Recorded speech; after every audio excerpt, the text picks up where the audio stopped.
Blue block को देख लें कि in all branches of science new things are being discovered and old theories are modified और replace with better one. Science में रोज़ रोज़ new innovations हो रही हैं, तो न्यू थ्योरीज जो है वो बन रही हैं, न्यू डिस्कवरीज हो रही हैं, न्यू मॉडिफिकेशंस हो रही हैं पुरानी थ्योरीज में।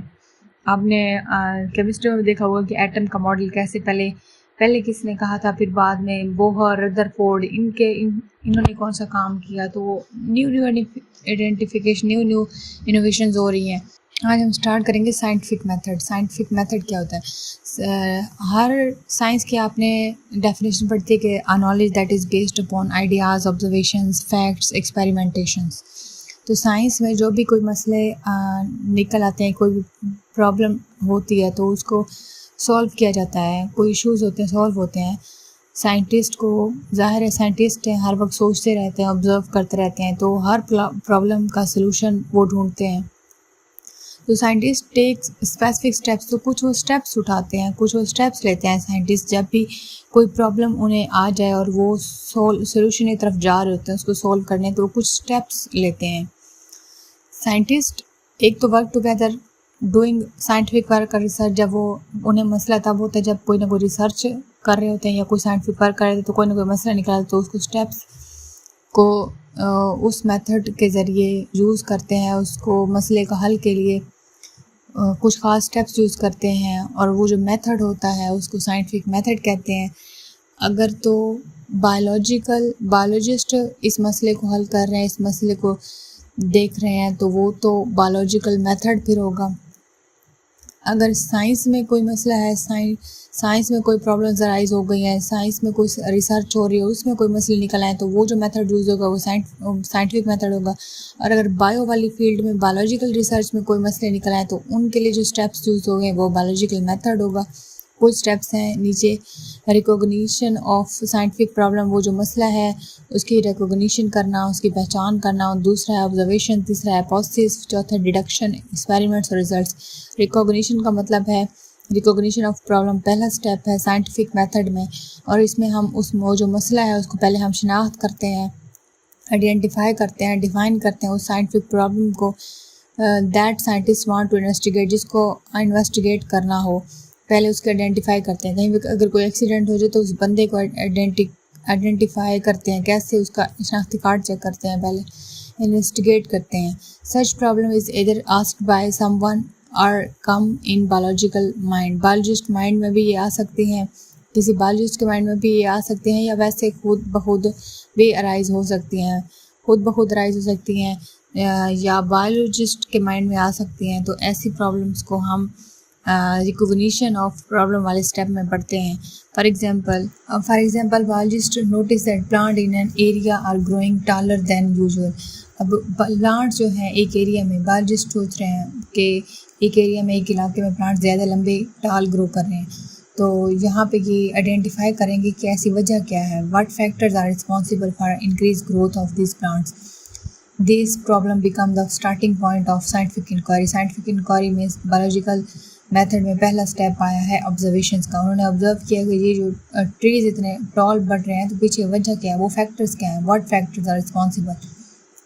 उसके बाद ऑब्जर्वेशन है, पहला स्टेप था रिकॉग्निशन। वो रिकॉग्निशन उसने की थी कि ऐसे पीछे क्या है वजह कि इनकी ग्रोथ ज़्यादा हो रही है। अब करेंगे ऑब्जर्वेशंस में साइंटिस्ट सेकंड स्टेप है ऑब्जर्वेशन का। Scientist make observations about the problem, उस मसले को जो जिसके हल की तरफ जा रहे हैं, तो वो साइंटिस्ट पहले ऑब्जर्व करेंगे उस मसले को।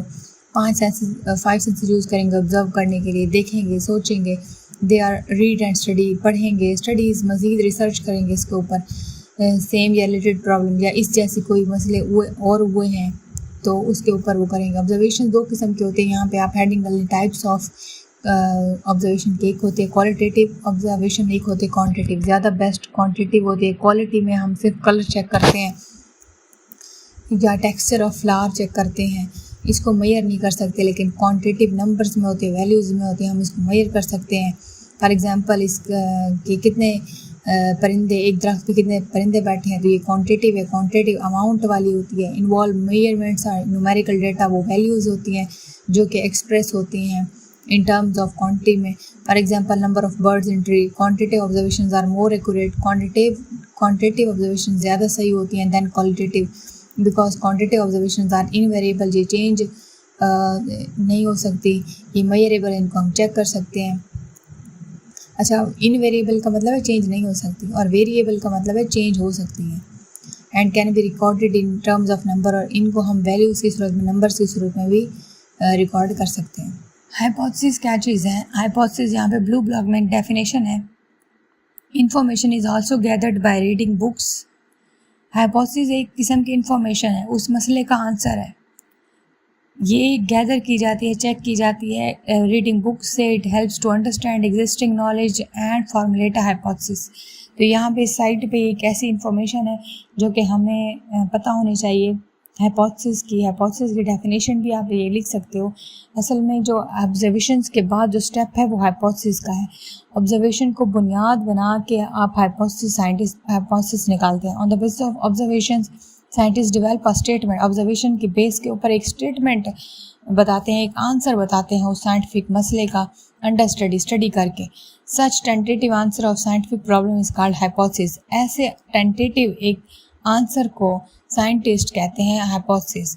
Scientist make many hypothesis for a single problem. एक मसले के लिए काफ़ी ज़्यादा उनके पास रीडिंग्स होती हैं, वैल्यूज़ होती हैं, काफ़ी सारे आंसर्स होते हैं। एक मसला है, इसकी अब ये वजह हो सकती है, ये वजह हो सकती है, ये वजह हो सकती है, तो एक हाइपोथेसिस एक स्टेटमेंट की फॉर्म में बता सकते हैं। A hypothesis has following characteristics. यहाँ पे हेडिंग बनाओ, राइट द कैरेक्टरिस्टिक्स, क्वेश्चन बनाओ, write the characteristics of hypothesis. ये क्वेश्चन शॉर्ट क्वेश्चन आ सकता है। It is propose statement to answer the problem.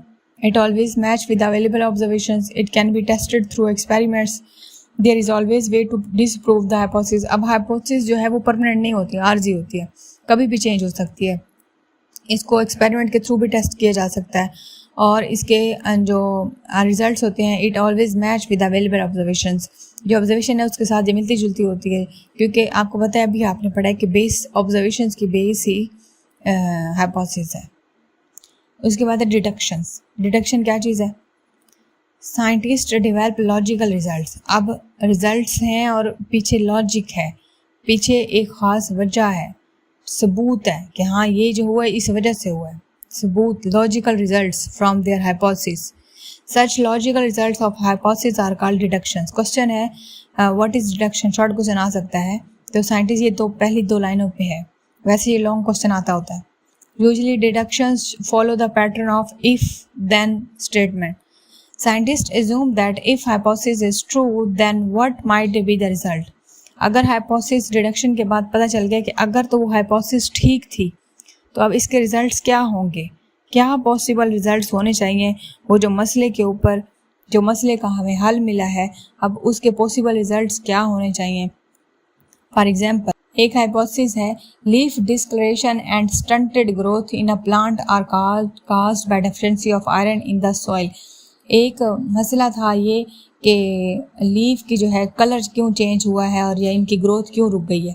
तो पीछे उन्हें वजह मिली है, पीछे उन्हें हाइपोथेसिस उन्होंने की है कि इसकी वजह पीछे क्या है, इस मसले का हल क्या है। तो हाइपोथेसिस ये थी, इस मसले की वजह क्या थी, फैक्टर क्या थी, वो थी deficiency of iron in the soil, के ज़मीन के अंदर जो है वो डेफिशिएंसी है, कमी है, सॉइल के अंदर आयरन की डेफिशिएंसी है, आयरन की कमी है, इस वजह से हाइपोथेसिस ये बनाई गई है। यानी इसका आंसर ये है कि पत्तों का कलर जो चेंज हो रहा था, ग्रोथ रुक गई थी, तो पीछे क्या वजह थी। अच्छा, कलर चेंज हो रहा था क्यों हुआ, और स्टंटेड ग्रोथ का रुक जाना ये है आपकी ऑब्जर्वेशंस। और हाइपोथेसिस क्या है? हाइपोथेसिस है वो आंसर जो हमें मिला, वो मिला ये कि ज़मीन के अंदर आयरन की कमी हो गई इस वजह से। डिडक्शन क्या चीज़ है? If iron deficiency is causing the symptom. अगर आयरन की डेफिशिएंसी, अब इफ़ लग गया है, इफ़, तो अगर तो इसमें इफ़ लग जाए किसी उसमें, तो वो आती है deduction. If iron deficiency is causing the symptom, अगर आयरन की डेफिशिएंसी की वजह से ऐसी सिम्टम्स आ रही हैं, ग्रोथ रुक गई है और लीफ का कलर चेंज हो गया, then adding iron to the soil, तो क्या हम सॉइल के अंदर आयरन ऐड करेंगे तो क्या इससे कलर इम्प्रूव होगा और इससे ग्रोथ प्रोमोट होगी। इफ़ अगर तो आयरन की कमी है, तो क्या हम आयरन की कमी पूरी करने से ये सब ठीक हो जाएगा। ये डिडक्शन है, इफ लग गया है, यानी आंसर भी एक साइड से और एक साइड में हाँ और ना वाला काम है। Experiment in this it is the most basic steps to scientific method. अब ये मेन चीज़ है साइंटिफिक मेथड। साइंटिफिक मेथड में जब तक एक्सपेरिमेंट ना हो तो वो साइंटिफिक मेथड नहीं होता। Scientist perform experiments to test all hypothesis. जितनी भी हाइपोथेसिस हैं उनको टेस्ट करने के लिए साइंटिस्ट एक्सपेरिमेंट्स करते हैं। In a successful experiment, one hypothesis is proved correct and the alternate of the hypotheses are proved incorrect. जो एक हाइपोथेसिस होती है वो ठीक होती है, दूसरी जो पॉसिबल होती है, जैसे दूसरा पॉसिबल आंसर हुआ तो वो फिर गलत हो जाती है दूसरी possible hypothesis. The incorrect hypothesis are rejected. वो जो इनकरेक्ट थी, एक ठीक हुई तो ज़ाहिर है दूसरी गलत थी, दूसरी रिजेक्ट हो गई है। That prove one accepted. तो अब इन दोनों में से किसी एक के ऊपर जब एक्सपेरिमेंट किए हैं, इन दोनों के ऊपर दोनों पे भी कर लें या एक पे भी कर लें, और अगर वो ठीक आ गया रिजल्ट तो इसका मतलब है एक उसमें से ठीक है, दूसरी जो है वो रिजेक्टेड हो गई है, वो एक्सेप्टेबल नहीं है। Scientist make new deductions for the accepted hypothesis. अब एक जो हाइपोथेसिस थी, मतलब इतने सारे आंसर थे कि इसका इलाज ये हो सकता है, ये हो सकता है, तो उसमें से एक जो है जब एक्सपेरिमेंट करने के बाद ठीक हो गया तो अब अगेन पीछे बैकग्राउंड जाएंगे और फिर उसको ठीक करेंगे। Deductions from accepted hypothesis, new deduction बनाएंगे, न्यू चीज़ न्यू मॉडिफाई करेंगे। मतलब अब आपको मसले का हल मिल गया है, अब वापस जाके आप उस डिडक्शन में वो जो पॉइंट था उसको आप ठीक करोगे, उसको ऐड करोगे। फिर दे परफॉर्म फर्दर एक्सपेरिमेंट। आप मज़ीद भी एक्सपेरिमेंट करके देख लेते हैं कंफर्म करने के लिए कि क्या ये वाकई ठीक थी। उसके बाद है ब्लू ब्लॉक में, when scientist do experiments they arrange two settings, one is experiment group and दूसरा है कंट्रोल ग्रुप। दो किस्म की सेटिंग्स करते हैं जब साइंटिस्ट कोई वर्क करते हैं तो एक्सपेरिमेंट करते हैं। एक है एक्सपेरिमेंटल ग्रुप, दूसरा है कंट्रोल ग्रुप। तो ये शॉर्ट क्वेश्चन में भी आ सकता है। For example, we want to do experiment to test the necessity of carbon dioxide for photosynthesis. हम चेक कर रहे हैं कि क्या वाकई ज़रूरी है कार्बन डाइऑक्साइड फोटोसिंथेसिस के लिए। You will arrange two similar plants. तो आप दो किस्म के प्लांट्स अरेंज करोगे, दो प्लांट्स आप लेंगे चेक करने के लिए। You will not provide carbon dioxide to one plant. अब एक प्लांट को एक्सपेरिमेंट करना है ना, जो एक्सपेरिमेंटल ग्रुप है और एक कंट्रोल ग्रुप है, तो अब क्या करेगा, एक प्लांट को एक्सपेरिमेंटल ग्रुप जो है वो कार्बन डाइऑक्साइड गैस नहीं देगा, प्रोवाइड नहीं करेगा। When you will provide carbon dioxide to the other plant, अब दूसरे प्लांट जो कंट्रोल ग्रुप वालों का प्लांट है, अब उसके ऊपर क्या करोगे, उसके जो उनके प्लांट है उनको आपको कार्बन डाइऑक्साइड गैस प्रोवाइड करोगे। Necessity of carbon dioxide will be proved. अब कार्बन डाइऑक्साइड गैस की ज़रूरत बताती है, साबित करती है कि photosynthesis does not occur in the experimental group. वो जो एक्सपेरिमेंटल ग्रुप था उसमें उनके पास जो प्लांट था वहाँ पे फोटोसिंथेसिस नहीं हुई। क्यों नहीं हुई? वजह ये थी कि उनको कार्बन डाइऑक्साइड गैस नहीं दी गई थी। As compare to other plant that but occur in control group, जो कि कंट्रोल ग्रुप का प्लांट था, अब उसमें फोटोसिंथेसिस हुई क्योंकि वहाँ पे CO2 दिया गया, कार्बन डाइऑक्साइड गैस दी गई। तो मतलब डिडक्शन में चेंजेस फिर वो करेंगे कि CO2 नेसेसरी है प्लांट के फोटोसिंथेसिस के लिए। रिजल्ट्स क्या होते हैं? Scientist gather data from their experiments. वो जो इंफॉर्मेशन सारी थी, वो डाटा सारा था इकट्ठा किया एक्सपेरिमेंट से भी। दे यूज स्टैटिकल एनालिसिस, एक टेबल की फॉर्म में एक वैल्यूज़ आई, ग्राफ्स आए टू समराइज द रिजल्ट्स, के अब रिजल्ट्स बनाने हैं।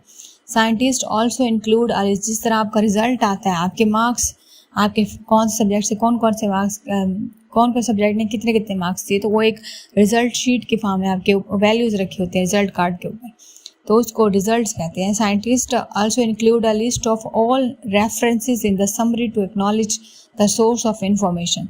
Scientist publish their findings in scientific journal and books. वो जर्नल में भी, बुक्स में भी अपने ये फाइंडिंग्स, अपने ये जो इनके रिजल्ट्स निकले वो लिखते हैं और रिसर्च पेपर्स पे भी लिखते हैं। They also share the findings with other scientist. ये जो इनको रिजल्ट्स मिले हैं, वैल्यूज़ मिली हैं, दूसरे साइंटिस्ट के साथ शेयर करते हैं। फॉर दिस पर्पज़, इस मकसद के लिए they create a scientific report. वो एक साइंटिफिक रिपोर्ट तैयार करते हैं, जिस तरह आपकी रिजल्ट कार्ड वाली या रिजल्ट रिपोर्ट तैयार होती है जिसमें आपके पेपर्स रखे जाते हैं। एक फाइल तैयार होती है जिसमें पेपर्स आपके रखे जाते हैं।